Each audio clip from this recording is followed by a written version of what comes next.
I hate this time of year. Fall. It's a time that reminds me of going back to school, getting busy at work, the holidays, just busy family bullshit. It's the time of year that seasonal depression sets in, the promissory note that winter is coming and summer is a long way off. The days are short, the air is cold, and my herniated discs act up. But there is one aspect of this time of year that I love. It may even be my favorite event the entire year. Halloween. I'm not alone. It seems that Halloween is most people's favorite holiday.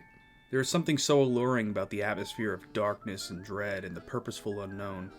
Dressing up, playing pretend, and not being judged for shenanigans. Culturally, Halloween brings people together more than Christmas nowadays. It also happens to be the time of year that I get to revisit one of my all-time favorite films, John Carpenter's 1978 classic, Halloween.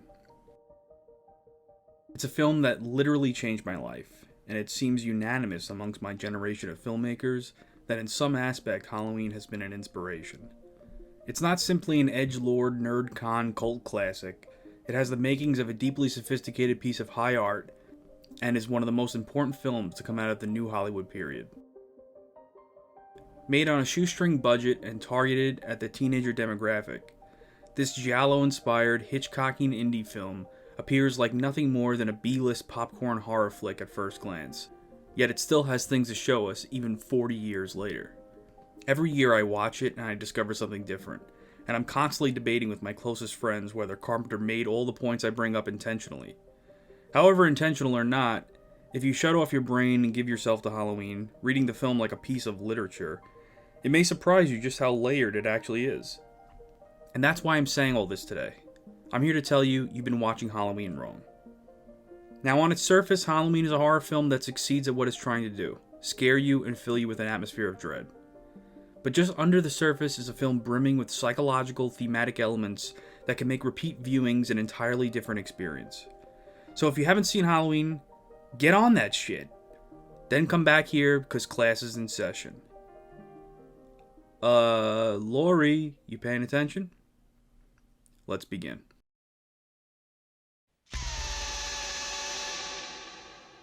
Let me ask you this. Who is the antagonist of Halloween? Obvious, right? It's Loomis. The guy's a raving madman, running around, stirring up trouble, scaring kids, waving a gun around. You ever notice that Loomis does jack shit the whole film? He literally spends a good half of the film just behind a bush. Then he spouts a lot of exposition and shoots his patient. The end. I mean, he's a terrible psychologist. The guy totally gives up on his patient and decides to shoot him because he's purely and simply evil. It's clear that the only raving maniac in the film is Loomis. Not Loomis. Okay. So it's clearly Annie or Linda, though, right? I mean, what was Deborah Hill thinking when she wrote Annie and Linda? They have got to be the worst friends and even worse people. Bullying Laurie, taking advantage of Laurie by giving her their work so they could get laid, patronizing Laurie, having sex in complete strangers' houses when they have a perfectly good van, judging people, or just being straight up nonsensical. Like, I don't know, getting completely naked after having spilled a small amount of butter on their shirt. Heck, Annie even hates dogs. And don't get me started on the totalies. I'll be totally wiped out. I don't think you have enough to do tomorrow. Totally. Alright, it's not them either. But what if I told you Michael Myers isn't the villain either? Michael Myers might be the boogeyman, as Tommy Doyle would say. He's what cinephile snobs call the X Factor, the filmic device that conveys the horror in a horror film. He's lurking, stalking, strangling, and stabbing his way throughout this entire film with his iconically simplistic white mask of dread. Ever present, and just in the peripheral of so many scenes, keeping up with his namesake of The Shape, Michael is both mesmerizing and terrifying at the same time. I mean, nothing scared me more as a child than the image of Michael Myers. I remember going to Hollywood Video and staring at his mask on all the box art, equally parts scared and intrigued, like a child who's afraid of spiders but can't help but look at one. Michael Myers may be one of the most effective X Factors ever put to film. His simplistic design leaves so much to the imagination, and I won't be the first to say the obvious, that we imprint whatever terror we find on that blank and motionless face. His hunting ground so innocuous, Anywhere America. We all know what it's like walking home late at night feeling like we're being watched. Michael perfectly personifies that horror. He also picks the perfect night to play his game of trick or treat. it's completely acceptable for a man to be dressed up and walking around on Halloween. There's no doubting that Michael is the iconic X factor that continues to bring audiences to theaters even 40 years and 13 sequels later. Something about following this guy is alluring, and it ain't the riveting screenplays. Michael may be the X factor, but he's not the villain. That goes to Laurie Strode herself. Yup, Laurie is the villain of Halloween, and I'm going to prove it to you with the help of film language and a little thing called theme. Nerd alert! The theme of Halloween is twofold: voyeurism and sexual frustration. How do I know this? Think of the opening POV sequence. You are in the eyes of a perverted killer as he or she stalks a young couple about to have sex. The killer enters the house, observes from the shadows, dons a child's mask, and then murders a young naked woman. It is then that the POV changes and we see that the killer is in fact a 6-year-old boy. Michael Myers has just witnessed the primal scene, as Freud would say. A point in everyone's development when they are disturbed to realize that their parents can be sexualized, and in turn can be perceived as violent. And that is the thesis statement Halloween is making, exploring the horrors correlating sexuality and violence. It's why when you watch Halloween there is something overtly perverted about its subject matter. As a child watching this film, I couldn't quite put my finger on it, but watching it again as an adult, it becomes abundantly clear. Michael, like many serial killers, gets some kind of sexual satisfaction out of recreating his sister's murder. The entire film he stalks, observes, and toys with his victims, even going so far as to put them into perverted displays for Laurie to see at the end.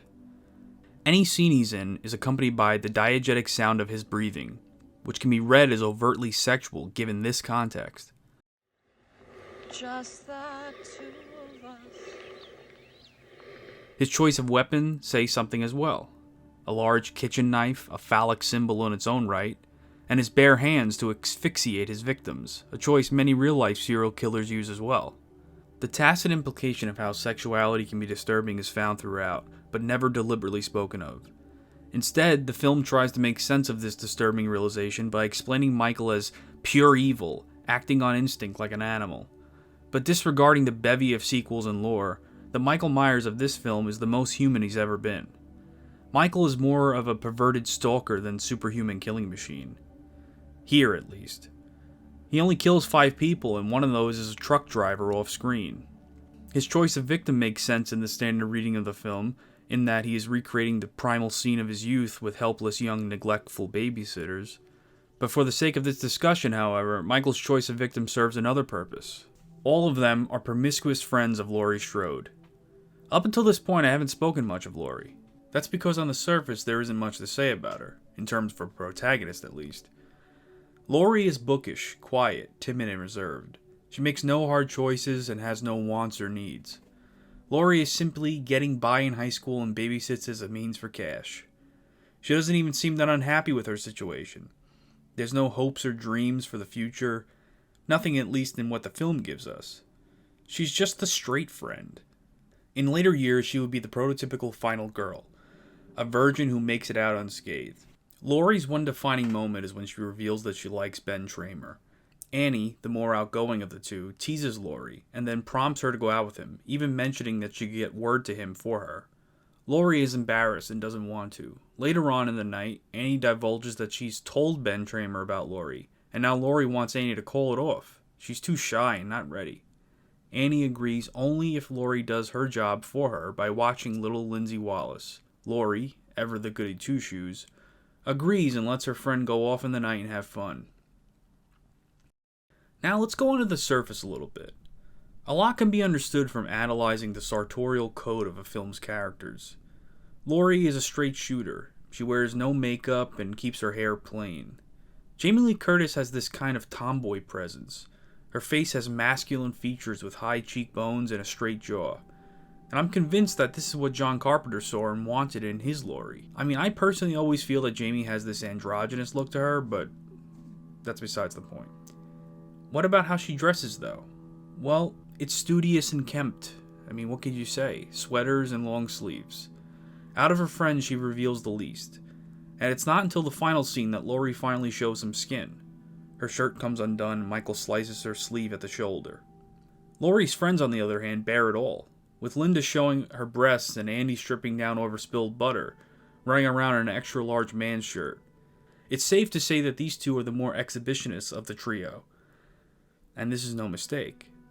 Laurie's entire personality, down to how she dresses, exhibits an air of repression. As stated, her defining characteristic being that she doesn't want Ben Tramer to find out she likes him. This is a form of repression as well, correlating this sexual frustration and repression with our new view on Halloween, and the film can now be read a little differently. You see, Michael is an archetype, a singular manifestation of evil in man. His blank white face a canvas to print upon. For Laurie, this is sexual repression. If we go back to the thesis of the film, connecting sexuality and violence, then perhaps the film is a metaphor. Perhaps Laurie herself manifested Michael and aimed him at those she was most jealous of.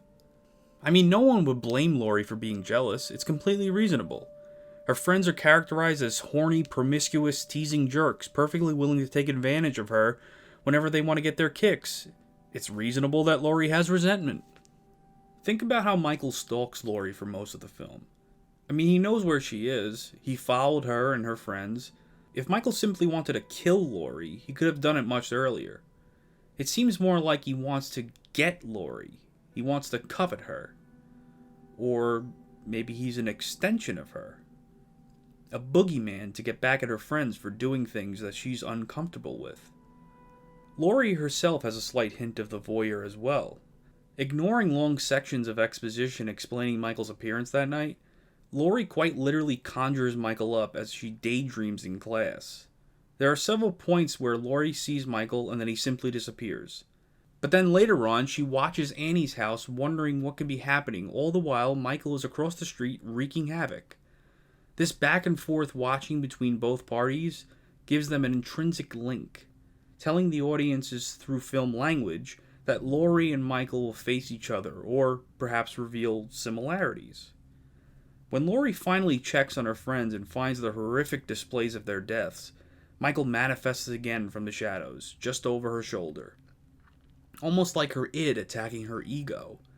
A metaphorical battle of the psyches as Laurie can't come to terms with what she's wished upon her close friends. That evil part of her lashes out and then cuts her on the shoulder, revealing her skin for the first time. Then blah blah blah, iconic chase, and Laurie ends up in a closet. But here is the turning point in the theory. Laurie is trapped, hiding in the dark. Then bam! Michael finds her, breaks through the door, and opens the light. This light is harsh, and the first real perfect shot of Michael in the whole film. But it is also harsh on Laurie. Now in the light, she stabs her demon in the eye. Not a mistake. And then in the upper abdomen. The eye is significant, as watching is the key trait exhibited by Michael. I mean, voyeurism can't be achieved without sight. Laurie thinks she's got him, but of course she didn't, and he gets back up one last time. Only now, Laurie fights back, hand to hand, and unmasks Michael. The person seen under the mask is a young man, not a monster. I mean, he could have possibly been one of the boys Laurie went to school with. Michael puts the mask back on and is shot 6 times, then falls over the balcony, but when Loomis looks, Michael is gone. The film is making a statement at the end. Evil can't die, and for 40 years that ending has been a staple. But it also works in this new reading of the film as well. You see, in this reading, it interprets it as being a projection of Laurie's mind, like a fever dream. There are other clues throughout as well. I mean, look at Haddonfield. There's no one else around. No parents. No adults. There's no trick-or-treaters. Only the key players. The sheriff, the doctor, the friends, the children. It's as if this episode all happens in a small bubble of reality. And then, once Laurie has faced her monster and beat it, Michael Myers is gone in the very same way he appeared, seemingly out of nowhere. The final moments play out like a cacophonous therapy session, with Laurie facing the evil within and a psychologist helping her work through it, exorcising the demon completely. But with a caveat. Much like in the surface level reading of the ending, Halloween is making a subtextual point as well. It represents the very real horrors of sexual repression and perversion that exist very close to home. Not in the form of horror film boogeymen, but in the seemingly innocuous, in people just like Laurie Strode. This is the beauty of Halloween, though. Elegance in its simplicity, leaving so much room to read into its timeless narrative. It's something every subsequent sequel doesn't get, and why all of them feel more like B-movie schlock. They don't capture the magic of Halloween. Dare I say, they don't even get why it's scary. It's the voyeurism, the stalking, the perversion, all so close to home. Anyone would be superficially afraid of an unstoppable killing machine. But what's truly scary? The psychology behind it, not the monster. And it's why, while I may hate this time of year, I always love Halloween.